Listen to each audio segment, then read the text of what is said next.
बिस्मिल्लाहिर्रहमानिर्रहीम। अस्सलाम वालेकुम नाज़रीन, आप देख रहे हैं 92.8 with Sadia Afsar.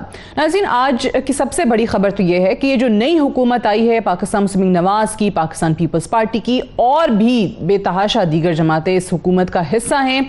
Finance minister Miftah Ismail जो कि बाहर गए, अमेरिका का उन्होंने दौरा किया, वहाँ पर IMF के ऑफिशल्स के साथ उनकी मुलाकातें इस वक्त भी हो रही हैं। तो पाकिस्तान का जो एक IMF से कर्ज प्रोग्राम था, जो तौसी शुदा प्रोग्राम था, जो कि इस साल सितंबर में ख़त्म होना था, उसमें हमें तौसी तो मिल गई है क्योंकि हुकूमत की तरफ से मुतालबा किया गया था कि इसको 1 साल के लिए मजीद बढ़ा दिया जाए। तो IMF उस पर तो रजामंद हो गया है, लेकिन पिछली हुकूमत ने यानी पाकिस्तान तहरीक इंसाफ की हुकूमत ने जो फ्यूल पर और बिजली पर सब्सिडी जो दी थी उसको वापस लेना पड़ेगा। ये IMF की तरफ से शराइत आयद की गई हैं। इसका नतीजा क्या निकलेगा कि यकीनी तौर पे महंगाई बढ़ेगी, फ्यूल प्राइसेस भी बढ़ेंगी और बिजली की प्राइसेस भी बढ़ेंगी। आवाम पर बोझ इसका आएगा मजीद। इस पे एक तो बात करेंगे क्योंकि इस पे भी हम देख रहे हैं कि ये नई हुकूमत जो है और फाइनेंस मिनिस्टर भी जो है वो माजी की यानी पाकिस्तान तहरीक इंसाफ की जो मईशत को लेकर पॉलिसीज़ रही हैं उसको मुर्द इल्ज़ाम ठहरा रहे हैं। और हर दौर में ही तकरीबन ऐसा होता है कि जो भी हुकूमत आती है वो यही कहती है कि माजी की जो इकॉनमी की पॉलिसीज़ रही हैं हुकूमतों की वो सही नहीं रही। बहरहाल एक तो इसके हवाले से बात करेंगे। दूसरा, पंजाब में जो चीफ मिनिस्टर के ओथ टेकिंग का मामला है वो वहीं का वहीं है। गो के लाहौर हाई कोर्ट ने ये सदर साहब को हिदायत जारी की थी कि वो अपना एक नुमाइंदा मुकर्रर कर दें जो कि हमजा शहबाज शरीफ साहब से, नए CM से हलफ लें, लेकिन इस पर भी अभी तक अमल नहीं किया जा सका। सदर मुमलिकत की तरफ से गवर्नर ने सदर मुमलिकत को ख़त लिखा है और उन्होंने कहा है कि उनकी नज़र में ये जो इलेक्शन हुआ है ये आइन के मुताबिक नहीं हुआ, मुतनाज़ा है। सो अब इस पर क्या होता है, इस पर भी ऐसे ही लग रहा है कि कोर्टों से ही फैसला होगा और एक तरफ जहाँ पर फिर कोर्ट्स के डिसीजंस को लेकर तहफ़्फ़ुज़ात का इजहार किया जाता है, वहीं पर पाकिस्तान तहरीक इंसाफ ने आजकल अपनी तोपों के रुख जो हैं वो इलेक्शन कमीशन ऑफ पाकिस्तान की तरफ किए हुए हैं। अब परसों 26 तारीख को इलेक्शन कमीशन के जितने भी ऑफिसेस हैं मुल्क भर में उनके सामने पाकिस्तान तहरीक इंसाफ एहतजाज करने का ऐलान कर चुकी है। इससे वो क्या अखज़ करना चाहते हैं, क्या मकसूद है, क्या चीज़ वो अचीव कर लेंगे, जबकि चीफ इलेक्शन कमिश्नर उनका खुद का लगाया हुआ है। इससे पहले तो तारीफ़ें की जाती रहीं लेकिन अब इलेक्शन कमीशन के खिलाफ बयानात आ रहे हैं। तो इसका मकसद क्या है, इन तमाम चीज़ों के हवाले से आज के प्रोग्राम में हम बात करेंगे। एक सबसे पहले तो ऑब्वियसली सवाल ये उठ रहा है कि जो IMF ने 1 साल की तौसी दी है और अपनी शराइत रखी हैं कि जो बिजली और फ्यूल पर सब्सिडी पाकिस्तान की पिछली हुकूमत ने दी थी उसको ख़त्म किया जाए, तो उस पर मज़ीद अवाम पर क्या बोझ पड़ने जा रहा है। पहले तो इसी हवाले से बात करते हैं। बैरिस्टर दानियाल चौधरी साहब हमारे साथ मौजूद हैं जो कि सीनियर रहनुमा पाकिस्तान मुस्लिम नवाज़ के, और अंदलीब अब्बास साहिबा हमारे साथ फर्स्ट हाफ में मौजूद होंगी जो कि सीनियर रहनुमा हैं PTI की। आप दोनों को खुशामदीद कहते हैं। दानियाल चौधरी साहब, सबसे पहले तो मैं आपसे जानना चाहूँगी कि अब ऑब्वियसली एक बहुत बड़ा चैलेंज जो कि मौजूदा हुकूमत के लिए, जो 8-10 जमातों की मजमुआ गवर्नमेंट के लिए इस वक्त है, वो यही है जिसका जिक्र आप लोग बार बार करते रहे कि PTI ने मईशत की तबाही कर दी है, चैलेंजेस बहुत ज़्यादा छोड़ दिए हैं हमारे लिए। अब ये वाकई नागुज़ीर अमल है जो आप लोग करने जा रहे हैं, जो सब्सिडी पिछली हुकूमत ने दी थी उसको ख़त्म करेंगे, आवाम पर बोझ पड़ेगा, उसको कैसे जस्टिफाई करेंगे? और ये तो फिर पाकिस्तान तहरीक इंसाफ के हाथ में भी एक और हथियार आपने दे दिया कि हम तो सब्सिडीज देकर गए थे, आप लोग खत्म कर रहे हैं। देखिए जी, बिस्मिल्लाहिर्रहमानिर्रहीम।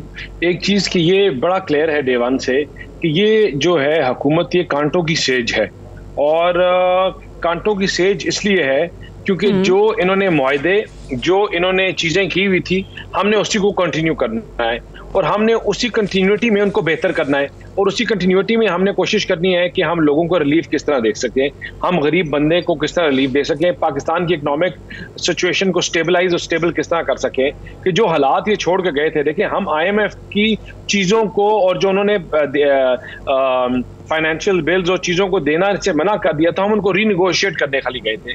हम तो उनको ये सारी वो चीज़ें हैं जो ये करके मुल्क को बेचने आए हैं। 3 अरब के लिए उन्होंने पूरा मुल्क जो है आपका गिरवी रखवा दिया है। इन्होंने पाकिस्तान की बड़ी रोड से लेकर कोई ऐसी चीज नहीं छोड़ी जो उन्हें गिरवी नहीं रखवाई।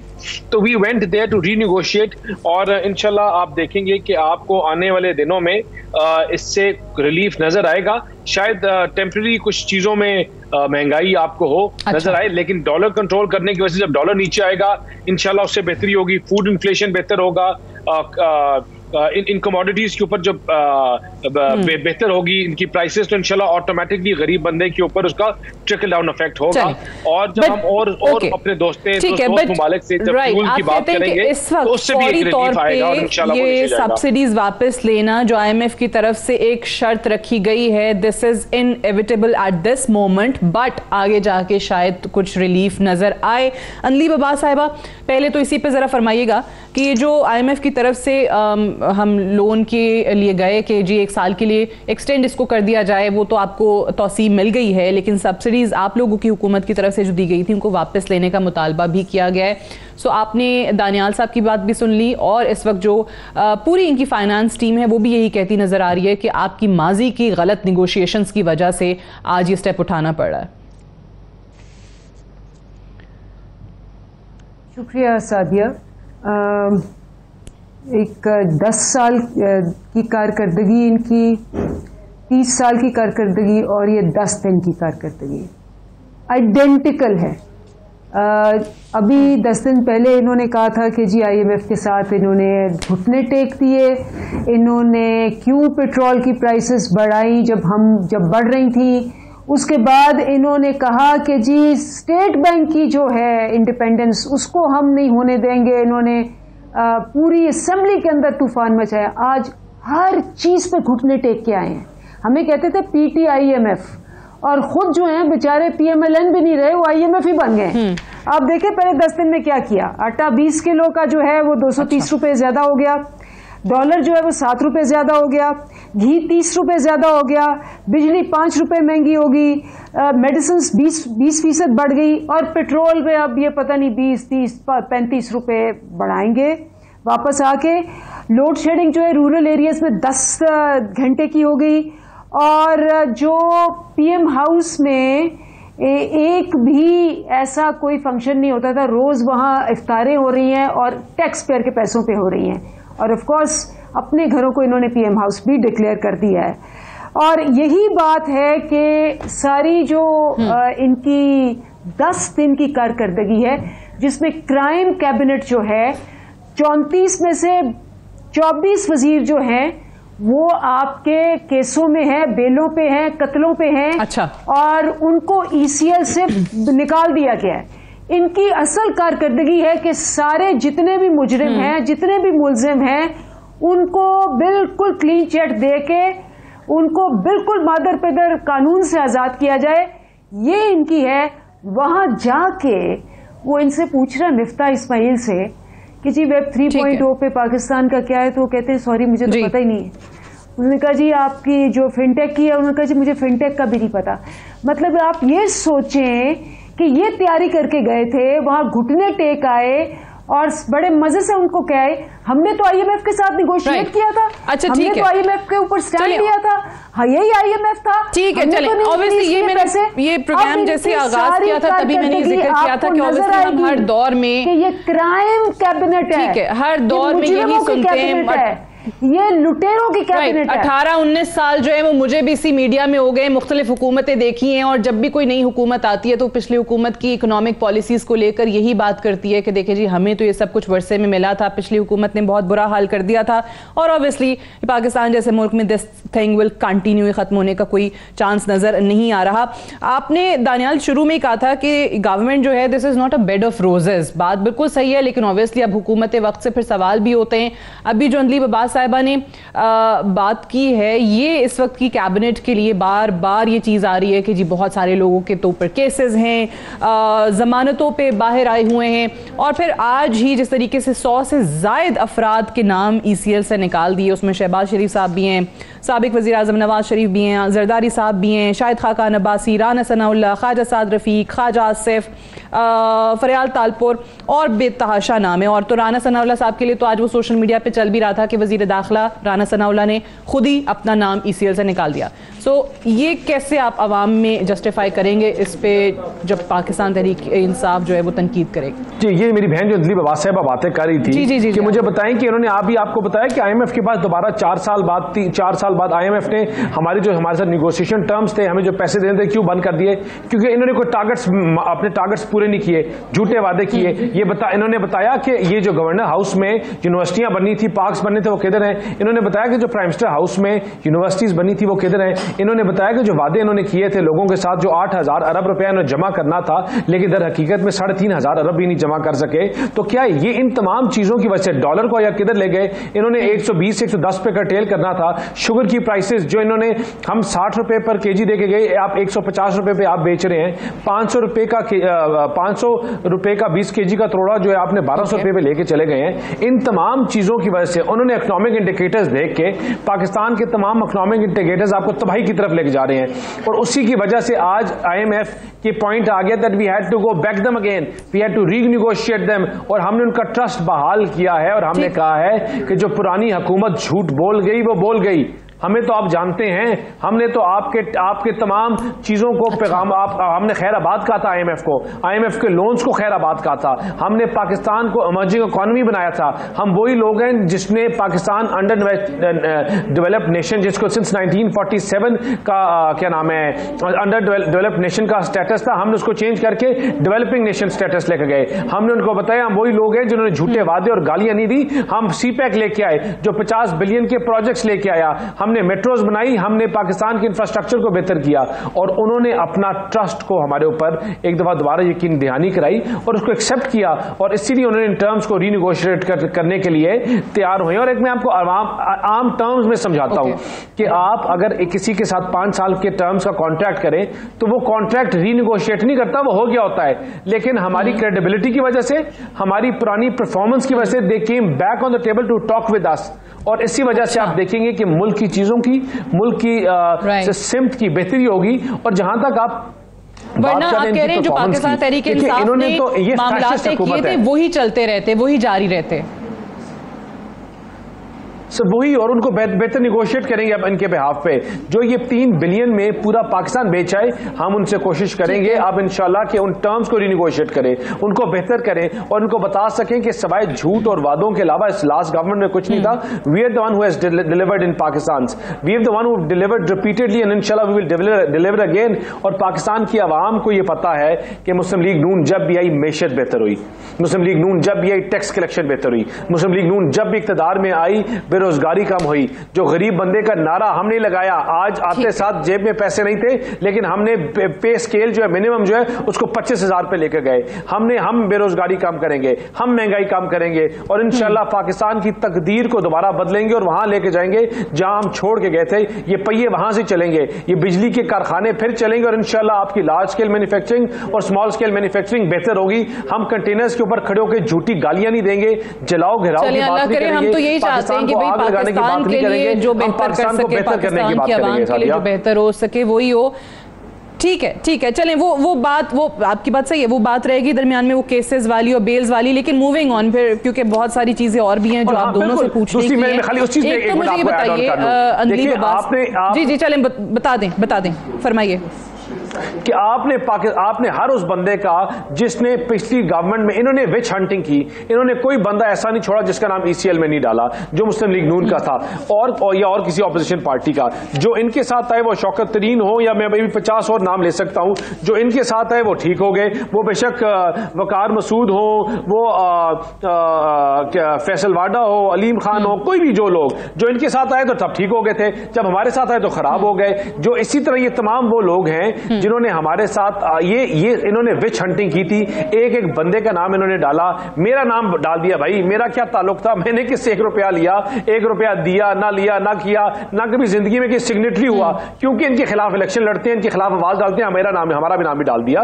तो ये लोग तो है ही ऐसे लोग, इनके साथ आप क्या एक कम ज़र्फ लोग हैं, कम ज़र्फी वाली इनकी हरकतें हैं, और हमने उन तमाम लोगों को जिसको जस्टिफाई नहीं कर सके आप कह रहे हैं कि जिनके नाम गलत तरीके से ECL पे डाले थे या मुकदमे बनाए थे वो खत्म होने ही थे।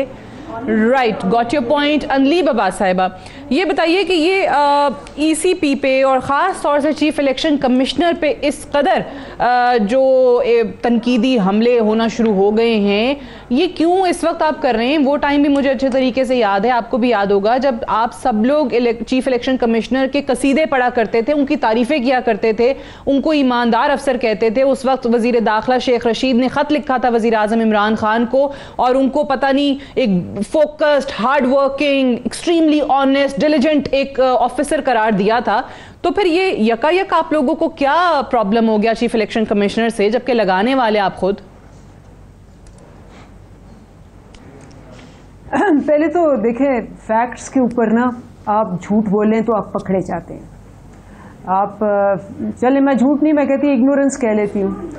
ये IMF ने ही अभी जो रिपोर्ट इशू की है उसमें ये बताया कि जब ये छोड़ के गए थे तो पाकिस्तान की इकोनॉमी 18 जून को डिक्लेयर्ड थी रिस्की, अनस्टेबल, नियर बैंकरप्सी, और 3100 इन्होंने अरब जो था वो कलेक्ट किया हुआ था टैक्स, जो ये हमें कह रहे हैं कि हमने सिर्फ 3100 किया है। तो पहले तो मैं करेक्ट करती हूँ कि 6100 डबल किया, भी हमारी 5 साल हुकूमत पूरी नहीं हुई।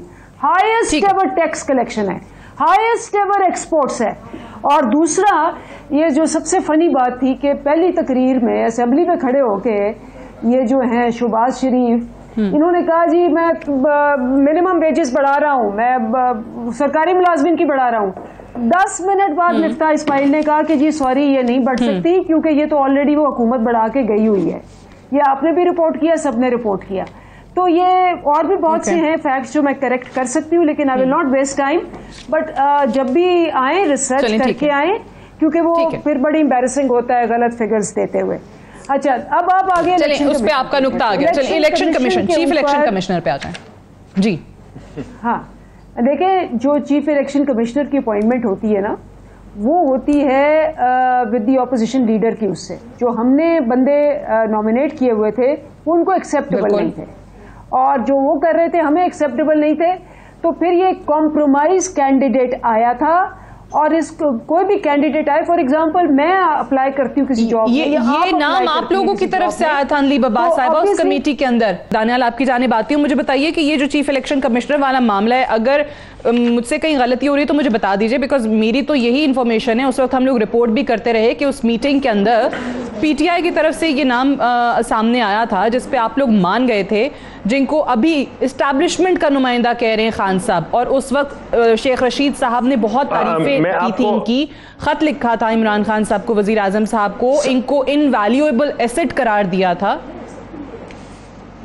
सादिया, अगर मैं इसमें ऐड ऑन करूं, खाली यहां तक बात नहीं है, इन्होंने इनके पूरे कसीदे पढ़े, और इन्होंने जिस तरह इनकी तारीफें और चीजें करते रहे, ये नाम प्रपोज इन्होंने किया था। हम तो डिसएग्री कर रहे थे शुरू में, हमें तो इसके नाम के साथ मसला था। तो आज ये अपनी रिसर्च करके आए कि देखिए यही तो इनकी बातें हैं, इनके डबल स्टैंडर्ड्स, इनको पता नहीं है। आज भी अवाम अपने जो है वो 300 अवाम इनसे सवाल पूछना चाहती है, वो 300 इकोनॉमिस्ट कितने जिनका आपने वादा किया था, जिनका आपने नाम दिया था, जिन्होंने पाकिस्तान की मैशत को बेहतर करना था, और ये भी बोल रही थी कि हमने पाकिस्तान की हिस्ट्री में सबसे ज्यादा टैक्स कलेक्शन किया। और भाई, आपने सबसे ज्यादा हिस्ट्री में टैक्स कलेक्शन किया, हम छोड़ के गए थे 3,900 कुछ अरब रुपया टैक्स कलेक्शन। आपका टारगेट था 8,000 अरब। आप अगर आप 4,000 का टारगेट मीट कर जाते हैं या 4,200 का मीट करते हैं 4 साल गुजारने के बाद, उसमें क्या ग्रोथ है भाई?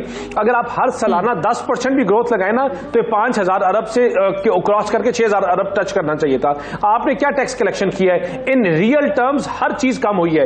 इन रियल टर्म्स ये क्या करते हैं, डॉलर की इंक्रीज को हटा देते हैं और हर चीज को अपने साथ ही पिछले साल से कंपैरिजन करते हैं, अपनी नलायकी को अपनी नलायकी से। ये कहेंगे कि पिछले साल हम 6 सब्जेक्ट्स में फेल हुए, इस साल हमने बड़ा अच्छा परफॉर्म किया, हम 3 सब्जेक्ट्स में फेल हुए। और भाई आप फेल तो हुए हो ना, पिछले साल 6 में हुए, इस दफा 3 में हुए हो। हमारे से अपना मुआवजा करो, हमारे साथ, हमारी हुकूमत के इकोनॉमिक इंडिकेटर्स के साथ, जहां 12-8% ग्रोथ थी, हम देखते हैं कि वो हमेशा दोनों तरफ से ऐसी चीजें क्लेम की जा रही होती हैं। ठीक है, राइट दानियाल चौधरी साहब, मुझे ये इलेक्शन कमीशन जरा बता दीजिए कि आपको लगता है कि वाकई अब परसों इलेक्शन कमीशन के मुल्क भर में जितने ऑफिसेज हैं उनके सामने PTI एहतजाज भी करेगी, ये दबाव बढ़ेगा ना सिर्फ इलेक्शन कमीशन पे या बल्कि आपकी हुकूमत पे भी, कि जो इनका मुतालबा है फौरी इलेक्शंस कराने का, आप लोगों को उसकी तरफ जाना पड़े, इलेक्शन कमीशन को भी अग्री करना पड़े? देखिए, जो इनके खिलाफ बोलता है वो बता रहा है, वो सॉरी एक्चुअली बात ये, चलिए अंदलीब अब्बास साहिबा हमारे साथ वापस आ गई, पहले उनकी बात मुकम्मल हो जाए। अंदलीब अब्बास साहिबा, मैं यही पूछना चाह रही हूँ कि ये फॉरेन फंडिंग वाले केस को लेके और जो दोबारा आप लोगों का इलेक्शन का मुतालबा है अर्ली इलेक्शन का, क्या आपको लगता है कि इस तरीके से दबाव बढ़ा के आप वो मकसद हासिल कर लेंगे? देखिए, सबसे पहली बार में बात क्या कही, मैंने कहा था कि जब आप सर पैर नहीं होता तो आप खुद ही अपने झूठ को साबित कर देते हैं। अभी इन्होंने कहा कि जी 3900 इन्होंने बिल्कुल टैक्स कलेक्ट किया और हमारा 6000 से ऊपर होना चाहिए था। तो IMF के जरा फिगर्स देख लें, हमारा 6000 से ऊपर है। अभी आप लोग वापस दोनों वापस इकोनॉमी पे चले जाते हैं, कह रहे थे वो हम अचीव ही कर चुके हैं। ठीक है, ठीक है। इलेक्शन कमीशन टैक्स के ऊपर मेरे सवाल पे आ जाए, इलेक्शन कमीशन में प्लीज दोनों इकोनॉमी के हवाले से 100% मैं चैलेंज करूंगी हर फैक्ट के ऊपर। चलें election commission, chief election commissioner बड़े अच्छे आदमी थे, तारीफें होती थी उनकी, अब क्या हो गया? जी देखिए, मैं आपको यही कह रही थी कि देखें, आदमी का परफॉर्मेंस और बिहेवियर के साथ होता है ना। मैं हो सकता है कि कहूँ कि जी सादिया जब हायर हुई तो बहुत अच्छी थी, उसके बाद अगर आपने प्रोग्राम्स ठीक नहीं किए तो आप पे क्रिटिसिज्म तो होती है, इसी तरह मेरे पे होती है। मैं अब शायद बहुत हूँ, लेकिन अगर मैं प्रोग्राम्स में अब डिफेंड नहीं कर पाती तो मुझ पे भी क्रिटिसिज्म होती। अब जो चीफ इलेक्शन कमिश्नर साहब चाहे आसमान से उतरे हो, चाहे कहीं से भी आए हो, किसी की भी रिकमेंडेशन हो, अगर उन्होंने, उनका मैंडेट है फ्री एंड फेयर इलेक्शन, इसमें एक मसला है। अब बिल्कुल देख लें, अब सही है, अगर वो आए उस वक्त बहुत अच्छे थे, बाद में परफॉर्मेंस अच्छी नहीं रही, तनकीद करना हक है। लेकिन अनलीफ साहब एक सवाल प्लीज ले लें, एक सवाल ले लें कि अब इमरान खान साहब कहते हैं कि जी वो इस्टेब्लिशमेंट के नुमाइंदे हैं, आपके लोग कहते हैं वहां से नाम आया, तो फिर आप लोगों ने क्यों उनकी बात मानी? आप लोगों ने उस वक्त क्यों नहीं बताया कि ये तो देखें इस्टेब्लिशमेंट का दबाव है, वो नाम दे रहे हैं? आप तो कहते थे हम किसी से दबाव नहीं लेंगे, डिक्टेशन नहीं लेंगे। मैंने बताया ना आपको कि हमारे नाम जो थे एक्सेप्ट नहीं हुए, तो कॉम्प्रोमाइज कैंडिडेट लेना पड़ा, क्योंकि हमें उनके नाम एक्सेप्ट नहीं थे। एक स्टैंड स्टिल हुआ हुआ था तो एक कॉम्प्रोमाइज कैंडिडेट आ गया, नंबर 1। नंबर 2, कॉम्प्रोमाइज कैंडिडेट जो भी होता है, बट रिकमेंडेशन तो वो आपकी तरफ से गई ना लगे कि बंदा मीटिंग में नहीं, हमारी तरफ से ये रिकमेंडेशन नहीं थी। दूसरी बात यह है कि बड़ी क्लियरली मैं आपको बताऊं अंदीप साहब, आपकी अगर कमेटी के अंदर आप देखें कि सेनेट के मैंने बताया कॉम्प्रोमाइज कैंडिडेट था, हमारी इनिशियल लिस्ट में ये नहीं थे। दूसरी बात जो बड़ी इंपॉर्टेंट है वो ये है कि इन्होंने सेनेट के इलेक्शन में क्या किया। हमने इनको वीडियोस दी कि ये देखें, ये मूसा जो रजा गिलानी है वो रिश्वत दे रहा है, और आज तक उस केस का 1 साल हो गया, फैसला महफूज किया हुआ है और फैसला नहीं दिया, 1 साल महफूज रखा है। उसके बाद आप देख लें तीनों पार्टियों के फॉरेन फंडिंग क्या है, इनकी तो लोकल फंडिंग सारी डिफंक्ट है। सबको पता है कि ये कैसे पैसे लेते हैं, इनके पास तो रिकॉर्ड ही नहीं, इनके पास अकाउंट्स ही नहीं है, इनके पास कोई ट्रेल ही नहीं है। जैसे मरियम के पास अपने वो फ्लैट्स का ट्रेल नहीं है, इनकी पार्टी के पास नहीं है। जब हम कहते हैं कि जी तीनों का रखें, हमने भी केस किया हुआ है, तीनों का रखें और तीनों का आप खुल के फैसला करें, तो फिर आप मुझे बताएं कि क्या वजह है कि बाकी 2 पार्टियों के फैसले नहीं होने हैं अभी, कि उनका भी केस किया हुआ है और सिर्फ हमारा केस जो है वो उनको इतना लगता है। तो इसके अंदर खास फ्री एंड फेयर होने का सारा भांडा फूट गया है, इसलिए हम प्रोटेस्ट करें। फ्री एंड फेयर इलेक्शंस आप चाहते हैं, अर्ली इलेक्शंस आप चाहते हैं, आपको लगता है चीफ इलेक्शन कमिश्नर PMLN के नुमाइंदे हैं, एस्टैब्लिशमेंट ने उनका नाम दिया था, ये सारी बातें अभी आजकल हम सुन रहे हैं, जलसों में भी, आप लोगों की तरफ से प्रेस कॉन्फ्रेंसेस के अंदर भी। दानियाल चौधरी साहब, ये इस्लामाबाद आने की भी इन्होंने जो कॉल दी है, कहते हैं लॉन्ग मार्च होगा, हकीकी आज़ादी मार्च। अब आप देखेंगे जलसे भी इनके बड़े हो रहे हैं, फिर परसों इलेक्शन कमीशन के तमाम ऑफिसेस के बाहर भी एहतजाज इनका होगा। अगेन सवाल मेरा यही है कि ऑब्वियसली अभी इनिशियल डेज के अंदर आपकी हुकूमत के हम ये इकॉनमी को लेकर चैलेंजेस देख रहे हैं, फिर दूसरी तरफ अगर आवाम को सड़कों पर लाकर PTI या खान साहब ये मोमेंटम इसी तरीके से जारी रखते हैं, तो आप लोगों की हुकूमत के लिए चलना आसान होगा, फंक्शन कर पाएंगे? सादिया देखिए ये किसके अगेंस्ट ये दे रहे हैं धरने, ये किसके अगेंस्ट निकल रहे हैं? ये पाकिस्तान के अगेंस्ट निकल रहे हैं। इन्होंने पहले भी हरकतें करके मुल्क और मैशत को तबाह किया, 4 साल और आज भी है। ये जवाब दें, आप ये धरने नहीं, ये जवाब दें कि ये जो 100 अरब रुपए के तोहफे बेचते रहे तोशे खाने के, वो पैसे कैसे खा गए। ये जवाब दें कि इन्होंने प्राइम मिनिस्टर हाउस के बिल और बजट कम करने थे, ये 100 अरब रुपए 99 अरब करोड़ रुपया ये खाली उसकी बनी गाला से प्राइम मिनिस्टर हाउस तक जहाज की पेट्रोल की फ्यूल लगा करवाते रहे, ये जवाब दें। अब ये जो 100 अरब रुपए, ये 20 अरब रुपए का था, क्या नाम है, पेशावर मेट्रो, वो क्यों 90 अरब रुपया क्रॉस कर गया? ये जवाब दें तोशा खाना केस का, ये जवाब दें मालूम जब्बा के स्कैंडल का। ये देखिए इनका आप जो अब ये फॉरेन फंडिंग से क्यों भाग रहे हैं? अब फॉरेन फंडिंग वाले भी गद्दार हो गए, वो भी हो गए। कल आज ये इनकी शीरी मजारी की स्टेटमेंट आप सुन लें, देख लें परसों की, किस तरह इंस्टीट्यूशंस के ऊपर टारगेट कर रहे हैं, पेड कैंपेन्स कर रहे हैं, इदारों के ऊपर ये कैंपेन कर रहे हैं। जजेस को इन्होंने बाइफरकेट किया हुआ है, एक को गुड और बैड में किया हुआ है, उनके ऊपर कैरेक्टर असैसिनेशन अलग ये करवा रहे हैं। आपको नहीं लगता कि इनके प्रोटेस्ट से कोई खास फर्क आपकी हुकूमत को पड़ेगा? इनका क्या ये झूठ के ऊपर सारी इनकी वो इनका पूरा पिरामिड ही झूठ के ऊपर है। एक गरीब बंदा इन चीजों से आगे निकल गया है, वो महंगाई की बात करता है, वो सस्ती रोटी की बात करता है, वो झूठे वादों की बात करता है, वो कहता है कि भाई जो मेरे बच्चों को बिल्कुल सही। और अब जाहिर तमाम नजरें आपकी हुकूमत की तरफ लगी हुई कि आप आवाम को महंगाई से कैसे $15 बिलियन करेंगे। चौधरी एंड अनलीब अब्बास साहिबा, thank you very much for joining us. हम एक ब्रेक लेंगे और ब्रेक से वापस आएंगे तो बेनजीर इनकम सपोर्ट प्रोग्राम को लेकर, जिसका नाम ऑब्वियसली पहले एहसास प्रोग्राम था, उस पे जरा थोड़ी तफसीलन बात करेंगे। हमें ज्वाइन करेंगी federal minister for poverty alleviation and social security और बेनजीर इनकम सपोर्ट प्रोग्राम की चेयरपर्सन शाजिया मरी साहिबा, right after this short break.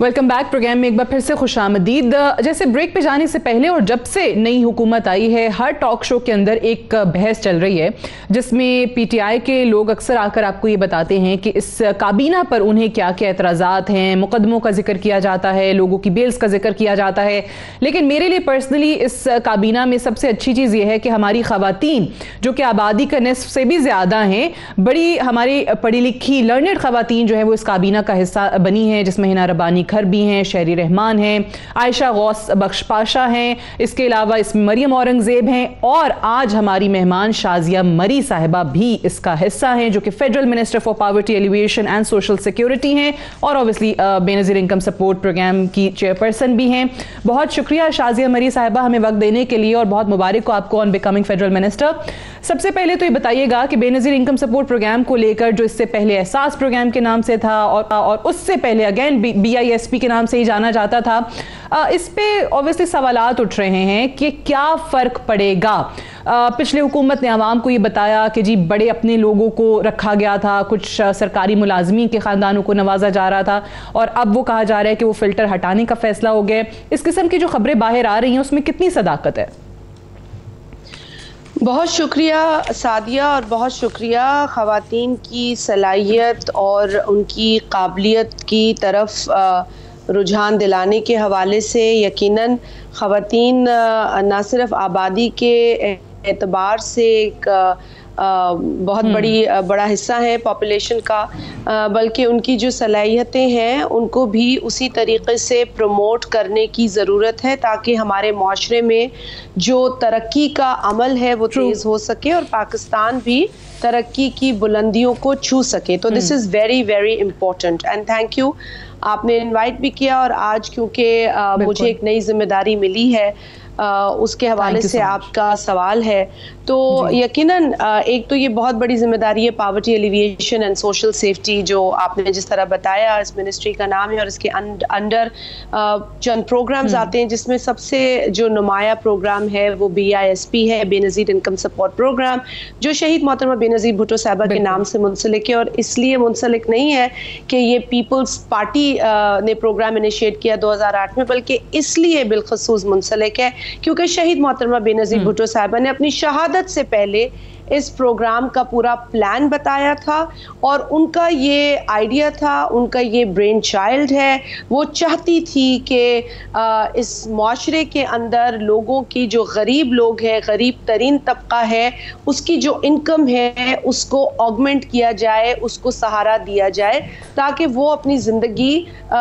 कदरन बेहतर तरीके से गुजार सके। और आज कदर है पिछले 3.5 पौने 4 बरस में जो महंगाई की शरह है उसमें इतनी तेजी से इजाफा हुआ है कि उसकी मिसाल आपको पाकिस्तान के क़याम से लेकर आज तक नहीं मिलती इन 3.5 बरसों में। और अफसोस की बात यह है कि इस महंगाई के जिम्मेदार, इस मुल्क की मिसमैनेजमेंट जो 3.5 बरस, 4 बरस की हुई है, उसकी जिम्मेदार हुकूमत इस बात का एहसास भी नहीं करती। किसी प्रोग्राम के साथ एहसास का लफ्ज़ जोड़ने से वो समझती है कि उसने कौम के लिए बहुत कुछ कर लिया। देखिए, मेरी सियासी इख्तलाफ PTI के साथ बहुत हैं और मैं बहुत कुछ जान भी चुकी हूँ इनकी तमाम चीज़ें जो इन्होंने कोशिश की, बल्कि हमें खदशात तो पहले ही थे कि BISP प्रोग्राम कोई कानूनी कवर हासिल है तो कोई तरीका नहीं है कि इसको आप एहसास बोलें, या एहसास प्रोग्राम का वजूद ही नहीं है जिसकी ऊपर ये बात करते हैं। ये सिर्फ एक ब्रांडिंग है, ये सिर्फ एक स्टंट है जिसको सियासत में इन्होंने इस्तेमाल किया, लेकिन एक बड़े अच्छे प्रोग्राम के साथ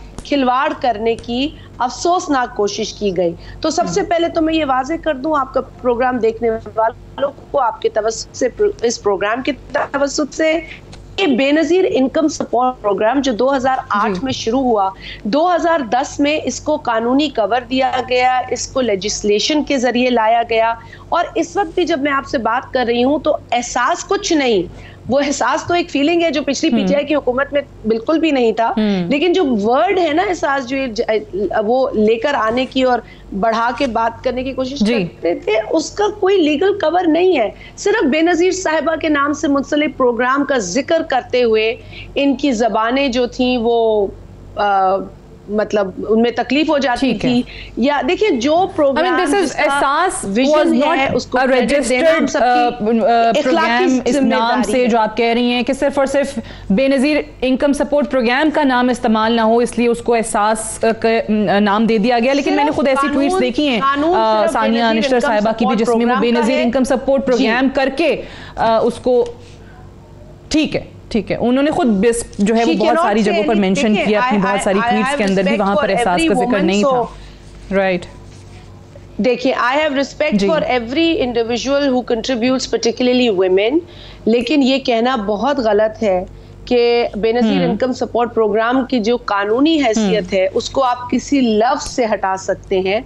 कोई ऐसा मैंने भी बड़ा ढूंढा, जब मैं I had access to things and I still can, I am doing it, मुझे कोई कानूनी प्रोविजन नहीं मिला जिससे कि एहसास को मैं कह सकूं कि कोई कानूनी हैसियत हासिल है। ये कोई प्रोग्राम नहीं है, ये सिर्फ एक माइंड ठीक है। लेकिन उसके बावजूद भी मुझे खुशी है कि आपने कहा कि आपके PTI से जितने मर्जी डिफरेंसेस हो, बट ये बेनजीर इनकम सपोर्ट प्रोग्राम हो या इसके अलावा जो बाकी वेलफेयर प्रोजेक्ट्स हैं वो कॉम्प्रोमाइज नहीं होने चाहिए, चाहे हुकूमत किसी की भी आए। That is really good. Shazia मरीज़ साहिबा, कुछ पॉलिटिकल चीजें भी जरा आपसे जानना चाहेंगे क्योंकि ऑब्वियसली आप सेंट्रल इंफॉर्मेशन सेक्रेटरी भी हैं। वो जी देखिए, 2019 में इन लोगों ने एक इंटेंट के जरिए ये जो PTI की हुकूमत थी, इसने ये फैसला किया कि हमें लोग निकालने हैं। तो जब लोग निकालने हैं ना, तो इसके लिए एक माहौल क्रिएट करना है। पहले तो मलाइन भी करना है, फिर जो उनको लिया गया प्रोग्राम में उस पूरे प्रोसेस पे उंगलियां उठानी है, एक माहौल क्रिएट करना है, और फिर इनको निकालने का अमल जो है वो यकीनी बनाना है। अब इन्होंने ये सब करने के बाद इन्होंने पहले एक स्कीम सोची, इन्होंने कहा कैसे निकालें।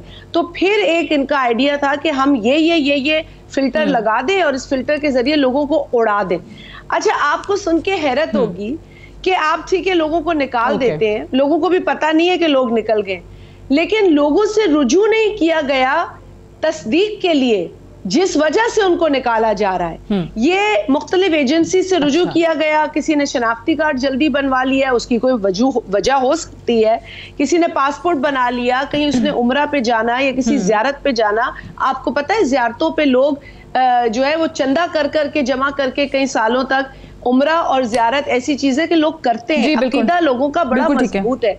तो इस तरीके से मलायन किया गया और 8,20,000 लोगों को निकाला गया और बड़े अफसोसनाक बात यह है कि उनको अपील का मौका नहीं दिया, उन्हें अपील का मौका नहीं दिया जो उनका बेसिक राइट था। ठीक है, वो कर लेते तो फिर मैं आज ये बात ना करती आपसे। अच्छा, मैं चाह रही हूँ कुछ और बातें भी आपसे हो जाएं क्योंकि ऑब्वियसली फिर टाइम भी हमारे पास थोड़ा होगा। शाज़िया मरीज़ साहिबा, ये बिलावल साहब के हवाले से ठीक है, अब वो आई थिंक उनकी लंदन में जो मुलाकातें थी वो ख़त्म हो गई हैं, वो शायद मुल्क में वापस भी आ चुके हैं। तो ये जो खबरें हैं 1-2 रोज़ में हम देख रहे होंगे कि बिलावल साहब वज़ीर ख़ारजा के ओहदे का हलफ उठाएंगे। जी, इम्कान बिल्कुल यही है और यही प्लान का हिस्सा था पहले भी। और आप जानती हैं कि उनके ओहद के हवाले से पहले भी सवाल उठे और हमने बड़ा कैटेगोरिकली ये स्टेट कर दिया था कि वो एक जमात के हेड हैं और उनको यकीनन बहुत और चीज़ों पर नज़र रखनी है, सिर्फ एक ओहद तक उनका विजन महदूद नहीं है।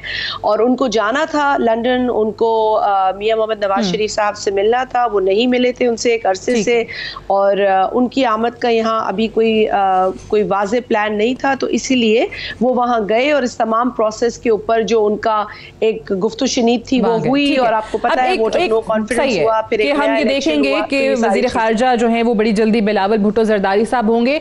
लेकिन मियां नवाज शरीफ साहब से उनकी मुलाकातों के बाद ये खबरें आने लगी जिसमें कुछ की तो मैंने देखी कि आप लोगों की तरफ से तरदीद आई, ये ज़रा आज वजाहत से बता दीजिएगा कि वाकई अगले इलेक्शंस के लिए वो जब भी होते हैं आप लोगों ने कोई इंतखाबी एडजस्टमेंट्स की हैं, सीट एडजस्टमेंट्स की बात की है PMLN से, और ख़ास तौर से पंजाब के अंदर ये खबरें जो हैं वो आ रही हैं कि पता नहीं पीपल्स पार्टी ने 20-25 नशिस्तें जो हैं वो अपने लिए मांग ली हैं नून लीग से। सादिया, इसके अंदर कोई सदाकत नहीं है, हमने बड़ा क्लियरली ये बयान किया था। मेरा ख्याल है कि वो जो अफवाहों का बाजार है वो ज़्यादा मजबूत होता है और जो खबर हकीकत पे मबनी होती है वो फिर कमज़ोर या धीमी पड़ जाती है। लेकिन at the cost of repeating myself and my other colleagues who've been saying कि इसमें कोई सदाकत नहीं, perception becomes stronger and fortunately but किस्मती से फेक न्यूज़ का तो दौर जो है आपको पता है बड़ा मजबूत रहा है, तो इसमें कोई सदाकत नहीं है। मैंने पहले एक प्रोग्राम में कहा था कि देखिए मुख्तलिफ जमातें हैं, मंशूर भी अलग है, आइडियोलॉजी भी अलग है। हमारे आपकी बात आ गई, वो आप लोगों का इंतखाबात में क्या प्लानिंग होगी वो अलग बात है, नाम करेंगे। एक और चीज साबिक वजीर आजम इमरान खान साहब के हवाले से चल रही है कि एक तरफ तो आपने देखा होगा SPR से जो बताया गया कि PM ऑफिस से उनको 3 ऑप्शंस भेजे गए और उनसे जो है वो मदद मांगी गई, तो ये बाकी चीज़ें सामने आई। लेकिन उसके बाद इमरान खान साहब ने आसिफ जरदारी साहब से राब्ता किया और ये कहा कि इस अदम एतमाद में PMLN का साथ ना दें, और कहीं इस्टेब्लिशमेंट को भी कुछ पैगामात गए कि हम पर मुकदमे ना बनाए जाएं।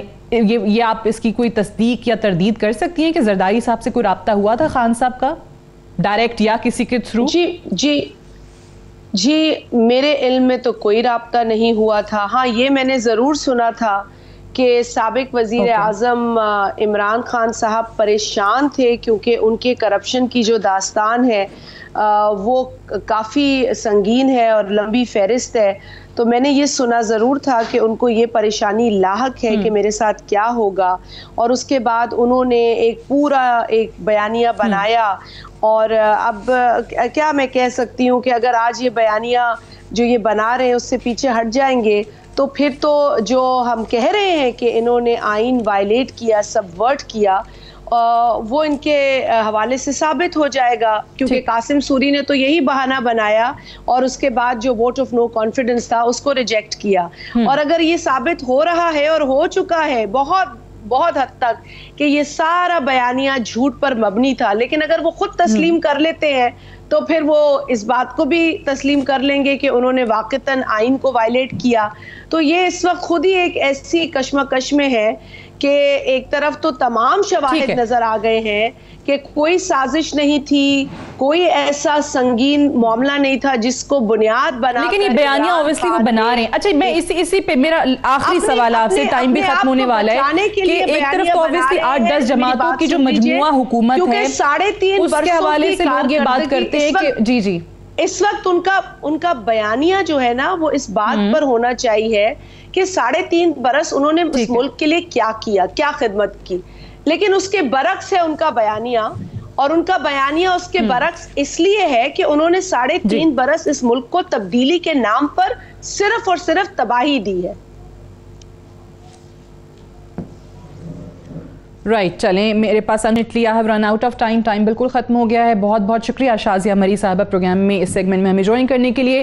दैट्स ऑल फॉर टुनाइट, इजाज़त दीजिए, खुदा हाफिज़।